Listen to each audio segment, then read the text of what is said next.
बिस्मिल्लाहिर्रहमानिर्रहीम अस्सलामु अलैकुम वरहमतुल्लाहि वबरकातुहू। उम्मीद है दोस्तों सब खैर व आफियत से होंगे। आज हमारा CS 205 का मॉड्यूल लेक्चर नंबर 30 है, जिसके अंदर हमने 4 मॉड्यूल कवर करने हैं। मॉड्यूल नंबर 92 से लेकर मॉड्यूल नंबर 95 तक। तो ये हमारा पहला मॉड्यूल नंबर 92 है, जिसके अंदर हम बात करेंगे सॉफ्टवेयर एश्योरेंस मैच्योरिटी मॉडल की। तो सबसे पहले यहाँ पे आपका इंपॉर्टेंट MCQs है। सर आपसे पूछ सकते हैं SAMM स्टैंड फॉर, तो आपने कहना सॉफ्टवेयर एश्योरेंस मैच्योरिटी मॉडल, ये इसका स्टैंड फॉर हो गया। ये आपने MCQs के लिए याद कर लेना। उसके बाद फिर नेक्स्ट दूसरा MCQ जो आपको पेपर में आ सकता है यहाँ से, वो आ सकता है कि बताओ ये जो सॉफ्टवेयर एश्योरेंस मैच्योरिटी मॉडल यानी SAMM है, इसको डेवलप किसने किया? तो इसको डेवलप किया ओवेस्प ने। ठीक है, तो ये आपका दूसरा MCQ हो गया कि इसको डेवलप किसने किया, किस कंपनी ने डेवलप किया। उसके बाद अब आगे इसकी डेफिनेशन आ गई है कि सैप यानी सॉफ्टवेयर एश्योरेंस मैच्योरिटी मॉडल होता क्या है। तो ये कह रहा है a guide to building security into software development, यानी ये एक ऐसा मॉडल होता है जो हमें रहनुमाई देता है। किस चीज़ की रहनुमाई देता है? कि जब हम सॉफ्टवेयर को डेवलप करें तो उसके अंदर हम अपने सॉफ्टवेयर की जो सिक्योरिटी है उसको किस तरह से बेहतर बना सकते हैं। इस चीज़ की रहनुमाई हमें कौन देता है? सॉफ्टवेयर एश्योरेंस मैच्योरिटी मॉडल, जिसको हम SAMM भी कहते हैं। तो ये आपका 2 MCQs हो गए कि SAMM का स्टैंड फॉर, उसके बाद इसको डेवलप किसने किया और उसके बाद इसकी डेफिनेशन। ठीक हो गया। नेक्स्ट आपका MCQ ये भी आ सकता है ओवेस्प स्टैंड फॉर। ओवेस्प आपने अभी भी पढ़ा कि ओवेस्प एक ऑर्गेनाइजेशन है जिसने SAMM को डेवलप किया हुआ है। ठीक है, तो ओवेस्प stand for the open web application security project, ये इसका स्टैंड फॉर है। ठीक है, ये भी MCQ में सर आपसे पूछ सकते हैं ओवेस्प का स्टैंड फॉर, ये आपने ये चीज़ याद कर लेना।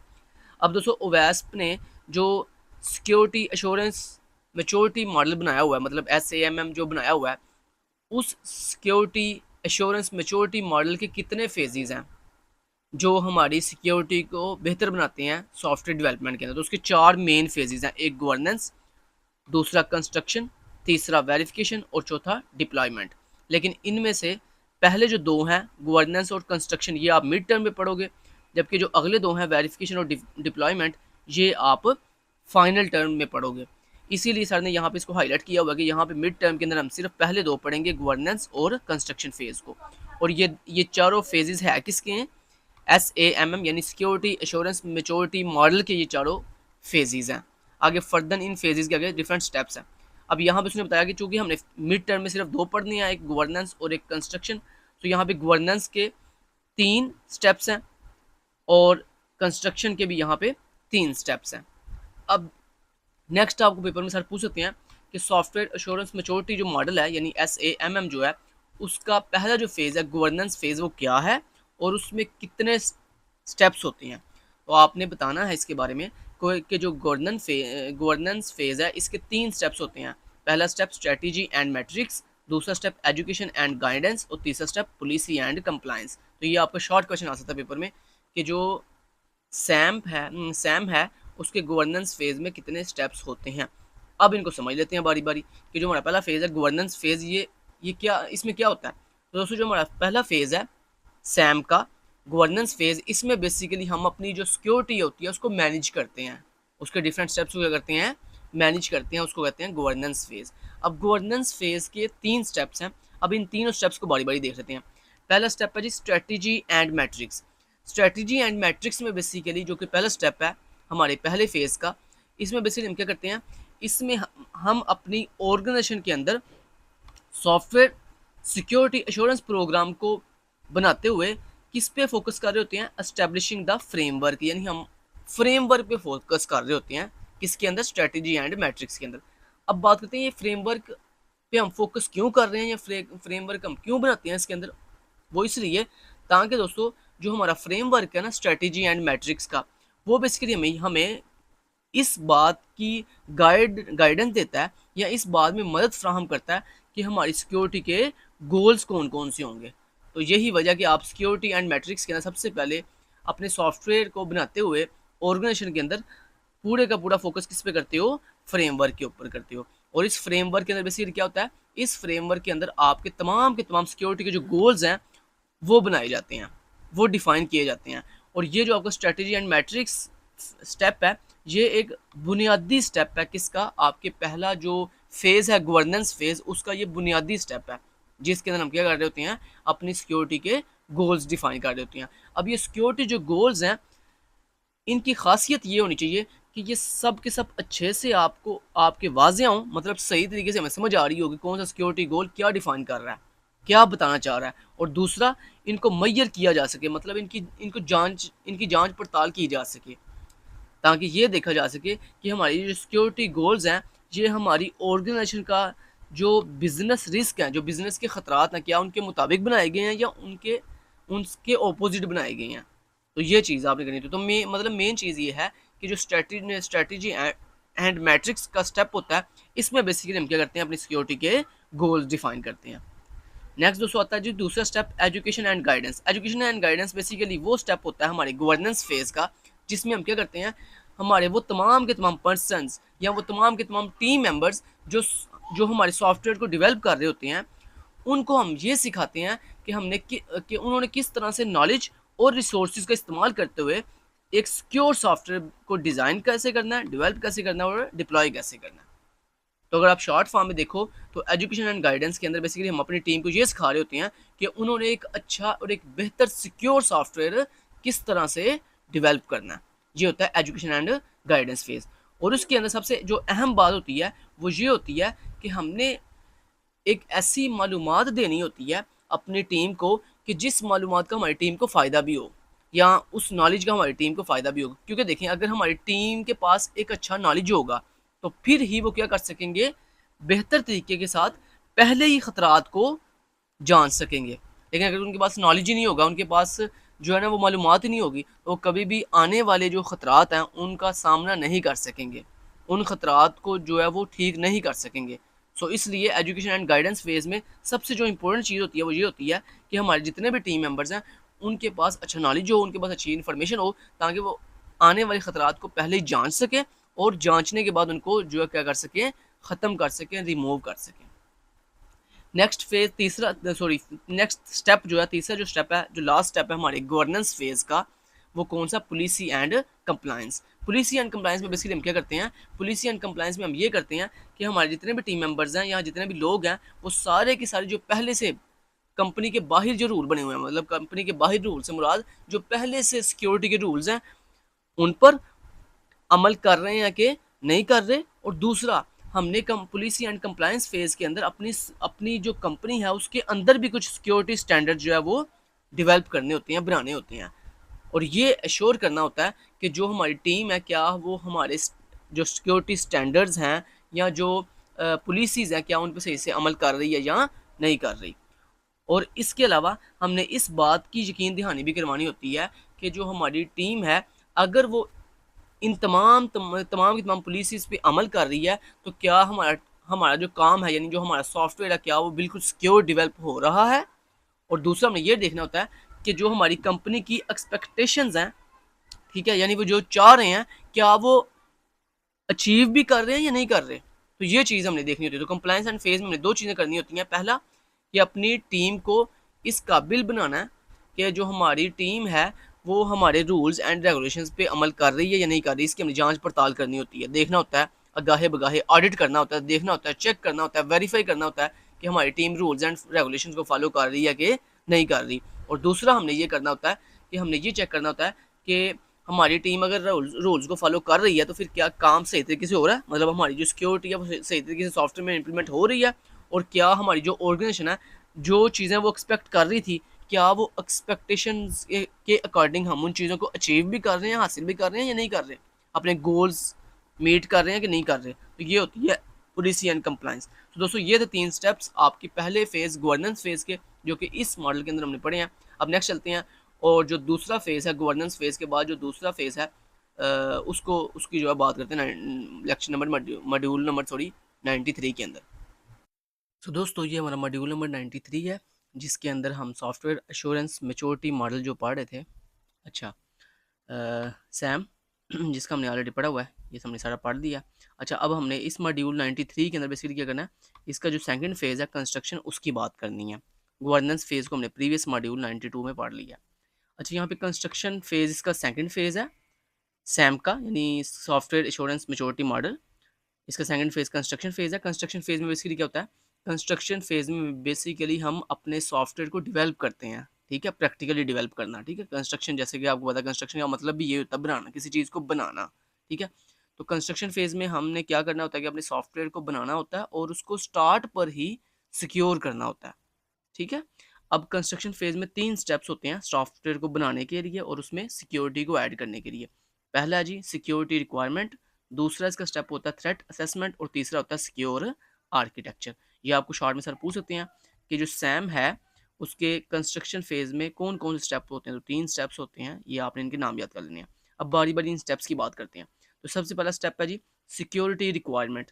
सिक्योरिटी रिक्वायरमेंट क्या होती है? सिक्योरिटी रिक्वायरमेंट होता है सिक्योरिटी के मुताबिक जो रिक्वायरमेंट्स हैं, जो रूल्स एंड रेगुलेशंस हैं, उनको डिफाइन करना कि आया कि जो हम सॉफ्टवेयर बनाने जा रहे हैं, उस सॉफ्टवेयर के अंदर सिक्योरिटी कैसी होगी, मतलब कौन सी चीज़ें अलाउ होंगी, क्यों कौन सी चीज़ें मतलब ब्लॉक की जा सकती हैं अगर आप मतलब रूल्स की खिलाफ वर्जी करोगे। तो ये सारी की सारी चीज़ें जो है वो हम सिक्योरिटी रिक्वायरमेंट्स में पहले से डिफाइन करते हैं। इसके अलावा सिक्योरिटी रिक्वायरमेंट में हमने ये भी चीज़ ऐड करनी होती है कि जो सिक्योरिटी हम रिक्वायर रूल्स बनाए हैं, क्या वो सिक्योरिटी के तमाम रूल्स सॉफ्टवेयर के अंदर पहले से बिल्ट इन ऐड किए गए हैं या नहीं किए गए? क्योंकि स्टार्ट पे ही अगर हम सिक्योरिटी ऐड करेंगे तो देन ही हमारा सॉफ्टवेयर सिक्योर होगा। ऐसा नहीं है कि सॉफ्टवेयर बन जाएगा उसके बाद हमने सिक्योरिटी ऐड करनी है। और दूसरा हमें ये देखना होता है कि जो हमने सॉफ्टवेयर रिक्वायरमेंट्स बनाई हैं, क्या वो हमारे बिज़नेस यानी जो हमारा ऑर्गेनाइजेशन है उसके जो मकासद हैं, जो मकसद हैं उसके गोल्स जो हैं, उसके मुताबिक हैं या नहीं हैं। ये भी हमने सिक्योरिटी रिक्वायरमेंट्स में डिफाइन करना होता है। दूसरे नंबर पे जो स्टेप आता है वो है जी threat assessment. Threat assessment threat कहते हैं खतरात, जो हमारी सिक्योरिटी से मुतालिक जो हमें खतरात फेस करने पड़ते हैं उनको हम थ्रेट कहते हैं। तो थ्रेट असेसमेंट का मतलब ये होता है कि यानी इस स्टेप में आपने क्या करना होता है कि अपने जितने भी सॉफ्टवेयर बनाते हुए जितने भी सिक्योरिटी के जो खतरात हैं, उनको सबसे पहले पहचानना कि आया के खतरात कौन-कौन से हैं और उनके बाद उनको जानना अच्छे तरीके से, यानी उनके बारे में मालूमात इकट्ठी करना कि अगर ये वाला पहचान मीन उनकी पहचान करना कि अच्छा ये खतरा है, तो उसके बाद जानने का क्या मतलब होता है? मतलब उसके बारे में इन्फॉर्मेशन इकट्ठी ये करना कि जनाब इस खतरे से निपटना कैसे है, इसको ख़त्म कैसे करना है, इसको ओवरकम कैसे करना है। तो this is a threat assessment.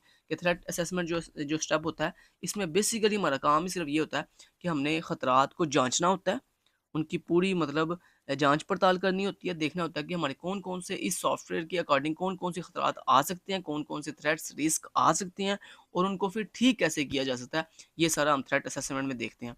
उसके बाद तीसरा इसका जो स्टेप है वो है जी सिक्योर आर्किटेक्चर। सिक्योर आर्किटेक्चर कहते हैं किसी चीज़ के डिज़ाइन को और सिक्योर मीन मजबूत, यानी हम जो सॉफ्टवेयर बनाने जा रहे हैं प्रैक्टिकली उस सॉफ्टवेयर का जो डिज़ाइन है वो बहुत ही सिक्योर हम बनाते हैं। इस स्टेप के अंदर हमने क्या करना होता है, अपना जो सॉफ्टवेयर का डिज़ाइन है उसको सिक्योर करना, मजबूत बनाना ताकि अगर वो मजबूत होगा तो देन ही हमारी उसके अंदर जो सिक्योरिटी होगी वो भी मजबूत हो सकेगी। अगर हमारे सॉफ्टवेयर का जो डिज़ाइन है वो ही मजबूत नहीं होगा तो फिर या सिक्योर नहीं होगा तो फिर हमारे जो सॉफ्टवेयर की सिक्योरिटी है वो भी मजबूत या जो पावरफुल है वो नहीं हो सकेगी। तो दोस्तों ये था कंस्ट्रक्शन फेज़ जिसमें 3 स्टेप्स होते हैं और यही 3 स्टेप्स आगे सर ने एक्सप्लेन किए हुए हैं जो मैंने आप पहले ही एक्सप्लेन कर दी हैं। ठीक हो गया? तो ये मॉड्यूल कंप्लीट हो गया।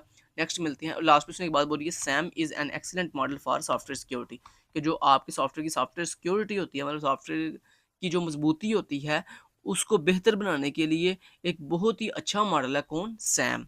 ठीक है? और सैम का आपको स्टैंड फॉर आता है। अच्छा नेक्स्ट बात करते हैं मॉड्यूल नंबर 94 की। दोस्तों ये हमारा मॉड्यूल नंबर 94 है जिसके अंदर सबसे पहला शॉर्ट क्वेश्चन है two types of security hardening कि सिक्योरिटी हार्डनिंग की 2 टाइप्स होती हैं। पहली को हम आईटी एसेट्स कहते हैं और दूसरा होता है सॉफ्टवेयर डेवलप्ड इंटरनली और by third party. IT assets क्या होते हैं? आईटी एसेट्स आपको पता है वो तमाम की तमाम चीज़ें जो हमारी आईटी से बिलोंग करती हैं उनको हम आईटी एसेट्स कहते हैं।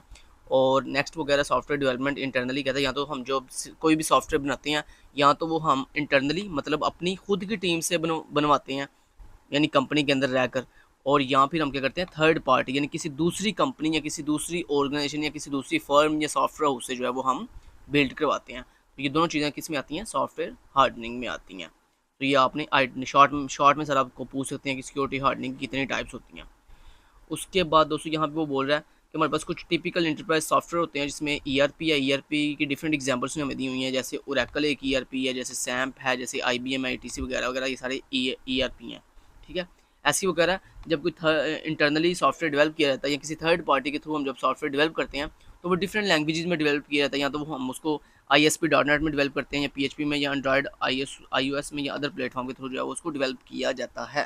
ठीक है, ये बस आपको बस गो थ्रू करें, याद करने वाली बात नहीं, याद सिर्फ ये आपका पहला शॉर्ट क्वेश्चन है जो आपने अच्छे से याद करना है। 2 टाइप्स ऑफ हार्डनिंग। अच्छा, ये वो बता रहा है कि सॉफ्टवेयर एप्लीकेशन के अंदर सिक्योरिटी हार्डनिंग के 8 स्टेप्स कौन से होते हैं, तो ये हमने ऑलरेडी पढ़े हुए हैं, इनको आप छोड़ दें, ये करने की जरूरत नहीं है।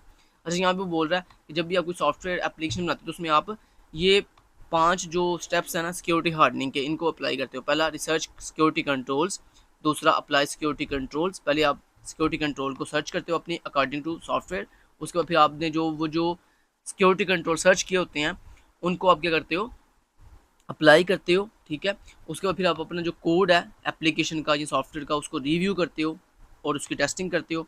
फिर देन आप मज़ीद जो है वो अपने सॉफ्टवेयर का जो इन्वायरमेंट होता है उसमें मज़ीद सिक्योरिटी हार्डनिंग अप्लाई करते हो और लास्ट में फिर आप टेस्टिंग एंड एक्रेडिटेशन जो है वो कर देते हो, मतलब मूव करवा देते हो, यूज़ करना स्टार्ट कर देते हो अपने सॉफ्टवेयर को। अच्छा, उसके बाद यहाँ पे कुछ भी याद करने वाला नहीं है। उसके बाद लास्ट पे हाँ ये कुछ पॉइंट्स हैं, इनको आप याद कर लो, ये आपको शॉर्ट में या शॉर्ट में नहीं बल्कि MCQs के हवाले से इंपॉर्टेंट है। अच्छा, पहला जो चीज़ है वो क्या जी, कहते हैं software security hardening is a challenging activity. ये MCQs के लिए एक दफ़ा अच्छे से पढ़ लें इन पॉइंट्स को। ठीक है जी। अच्छा जी, सबसे पहला पॉइंट उसने क्या बोला, कहता है जो सॉफ्टवेयर सिक्योरिटी हार्डनिंग होती है ना वो एक बहुत ही चैलेंजिंग एक्टिविटी होती है। ठीक है, दूसरा वो बता रहा, कहता है build software security program and integrate with quality assurance. कहता है जब भी आप कोई सॉफ्टवेयर बनाओ तो उसकी एक तो सिक्योरिटी बहुत अच्छी होनी चाहिए और दूसरा वो आपके क्वालिटी एश्योरेंस जो है उसके साथ इंटीग्रेट करता हो। क्वालिटी एश्योरेंस दोस्तों ये होता है कि क्या आपने जो सॉफ्टवेयर जिस मकसद के लिए बनाया था क्या वो मकसद आपका पूरा हो गया, क्या उन मकसद के अकॉर्डिंग आपको सॉफ्टवेयर सही से काम कर रहा है कि नहीं कर रहा है, इसको कहते हैं क्वालिटी एश्योरेंस चेक करना, यानी अपने सॉफ्टवेयर की क्वालिटी मेंटेन करना। उसके बाद कहता है तीसरा पॉइंट ये डोमेन स्पेसिफिक नॉलेज रिक्वायर्ड। कहते हैं जब भी आप कोई सॉफ्टवेयर बनाते हो तो उसके लिए आपके पास स्पेसिफिक डोमेन का नॉलेज होना चाहिए। देखिए अब हर सॉफ्टवेयर एक ही डोमेन से नहीं बनता, डिफरेंट डोमेन, जैसे मैंने आपको अभी भी ऊपर बताया कि जब हम कोई भी सॉफ्टवेयर डेवलप करते हैं या तो वो ASP.NET में बनेगा या वो पाइथन में बनेगा या वो जावा में बनेगा या वो PHP में बनेगा या वो एंड्रॉयड या iOS के किसी प्लेटफॉर्म में बनेगा। तो यानी जिस भी डोमेन का आप प्रोजेक्ट बना रहे हो, लाइक आप डोमेन अगर मेन डोमेन की बात करो तो उसमें आप वेब प्रोजेक्ट बनाते हो, आप सॉफ्टवेयर डेस्कटॉप एप्लीकेशन बनाते हो या फिर आप एंड्रॉयड या iOS ऐप बनाते हो। तो ये क्या है, ये डोमेन्स हैं इनकी। अगर आप वेब एप्लीकेशन बना रहे हो तो हम कहेंगे इसकी डोमेन क्या है, वेब। इसकी डोमेन क्या है, वेब। ऐसे आप डेस्कटॉप एप्लीकेशन बना रहे हो तो आप इसको बोलोगे कि इसकी डोमेन वेब डेस्कटॉप एप्लीकेशन है। ठीक है, तो जिस भी डोमेन की आप सॉफ्टवेयर डेवलप कर रहे हो उसका नॉलेज आपके पास पहले से होगा तो देन ही आप उसको डेवलप कर सकोगे। लास्ट पॉइंट कहता है build capabilities and process following Sam. कहता है जब आप सॉफ्टवेयर बनाओगे तो उसकी डिफरेंट जो कैपेबिलिटीज़ हैं एंड प्रोसेस हैं वो आपने किसको फॉलो करते हुए बिल्ड करने हैं, अभी यहाँ बनाने हैं सैम को। सैम हमने अभी प्रीवियस पढ़ा था, सॉफ्टवेयर एश्योरेंस मैच्योरिटी मॉडल। तो इसमें हमने देखा था कि प्रीवियस मॉड्यूल के अंदर कि सैम के अंदर 4 जो है वो मेन फेजेस होती हैं। कहता है उन सैम के चारों मेन फेजेस को फॉलो करते हुए आपने जो है अपने सॉफ्टवेयर की कैपेबिलिटीज़ एंड प्रोसेस को जो है वो बिल्ड करना है। तो यहाँ पे हमारा मॉड्यूल नंबर 94 कंप्लीट होता है। नेक्स्ट बात करते हैं मॉड्यूल नंबर 95 की। सो दोस्तों ये हमारा मॉड्यूल नंबर 95 है जिसके अंदर उस ओवैस ASP.NET चीट शीट की बात की जा रही है कि जो ASP.NET का चीट शीट है किसके अंदर, ओवैस के अंदर। उसमें कौन कौन सी गाइडेंस हैं, तो उनमें 3 गाइडेंस हैं। एक पहली है जी .NET फ्रेमवर्क गाइडेंस, दूसरी है ASP.NET वेब फॉर्म्स गाइडेंस, तीसरी है ASP.NET MVC यानी model view controller framework guidance. तो ये 3 तरह की गाइडेंस हैं किसके अंदर, ASP.NET चीट शीट ओवैस की जो है। ठीक है, सो ये आपको शॉर्ट में सर पूछ सकते हैं कि जो ASP.NET की गाइडेंस चीट शीट है उसमें कौन कौन सी गाइडेंस है, तो 3 तरह की मेन गाइडेंस है। अब इन तीनों गाइडेंस में आगे कौन कौन से पॉइंट्स कवर किए जाते हैं वो आपको पेपर में पूछा जा सकता है। ठीक है, तो पहले तो आपको इन 3 मेन जो गाइडेंस है इनका पता होना चाहिए। अब बड़ी बड़ी बात करते हैं कि जो पहली गाइडेंस है .NET फ्रेमवर्क गाइडेंस, उसमें किन किन चीज़ों की बात की जाती है, तो ये भी शॉर्ट में सर पूछ सकते हैं कि जो .NEट फ्रेमवर्क गाइडेंस है उसमें क्या क्या चीज़ हैंडल की मतलब बताई जाती है या गाइड की जाती है। तो सबसे पहले डाटा एक्सेस कि मतलब डाटा कौन कौन सा डाटा जो है वो एक्सेस किया जा सकता है और कौन कौन एक्सेस कर सकता है। एनक्रिप्शन, डाटा को एनक्रिप्ट कैसे करना है एक ऐसी लैंग्वेज में जो कि ह्यूमन अंडरस्टैंड ना कर सके। उसके बाद जनरल गाइडेंस, कुछ जनरल गाइडेंस भी जो है वो दी जाती है किसके अंदर, .NEट फ्रेमवर्क गाइडेंस के अंदर। तो ये आपको शॉर्ट के हवाले से याद होना चाहिए कि .NEट फ्रेमवर्क गाइडेंस में कौन कौन सी चीज़ें आती हैं। नेक्स्ट दोस्तों आपको ये पता होना चाहिए कि जो हमारे पास दूसरी गाइडेंस थी ASP.NET वेब फॉर्म्स गाइडेंस, आपको पता ना हमने ऊपर 3 गाइडेंस पढ़ी हैं, पहली .NEट फ्रेमवर्क गाइडेंस, दूसरी ASP.NET वेब फॉर्म्स गाइडेंस और तीसरी ASP.NET MVC गाइडेंस। ठीक है, वो हमने पढ़ी है। सो दूसरी जो ASP.NET वेब फॉर्म्स गाइडेंस है, इसमें क्या क्या होता है, इसमें पहले आपको HTTP के बारे में HTTPS की गाइडेंस दी जाती है और उसकी सम को जो जनरल कोडिफिकेशन है उसके बारे में बताया जाता है। इसके अलावा आपको वैलिडेशन एंड एनकोडिंग के बारे में जो है गाइड किया जाता है और उसके साथ आपको फॉर्म्स अथेंटिकेशन, यानी फॉर्म जब हम सबमिट करेंगे तो उसकी अथेंटिसिटी क्या होगी और उसके क्या क्या रूल एंड रेगुलेशन होंगे उनके बारे में जो अच्छे से गाइड किया जाता है किसके अंदर, ASP.NET वेब फॉर्म्स गाइडेंस के अंदर। और लास्ट पे हमारे पास जो तीसरी गाइडेंस की टाइप है वो है जी ASP.NET MVC यानी मॉडल व्यू कंट्रोलर। ये आपको इसका शॉर्ट स्टैंड फॉर याद हो, MVC मॉडल व्यू कंट्रोलर, ये बल्कि इसका स्टैंड फॉर लिखा भी हुआ है, ठीक है। तो इस गाइडेंस में क्या होता है, इसमें गाइडेंस में बेसिकली वो आपको ASP.NET का जो कंटेम्पोरेरी जो वेब एप्लीकेशन है उसका फ्रेमवर्क के बारे में कंप्लीट गाइड करते हैं और उसके कुछ स्टैंडर्ड्स जो कि HTTP कम्युनिकेशंस को जो है फॉलो कर रहे होते हैं, यूज़ कर रहे होते हैं, उनके बारे में गाइड किया जाता है, ठीक है। और ये जो आपका ASP.NET MVC गाइडेंस है ये बेसिकली किस में से है, बेस्ड ऑन OWASP टॉप 10 में से जो है वो ली गई है, ठीक हो गया। तो ये आपको पता होना चाहिए ASP.NET MVC गाइडेंस के बारे में कौन कौन से 2 पॉइंट्स हैं, ठीक है। तो बस इसमें ये शॉर्ट क्वेश्चन ही थे जो मैंने आपको बता दी हैं, बस ये मॉड्यूल में आपने बस यही करने थे। Thank you so much, till then guys, take care, अल्लाह हाफ़िज़।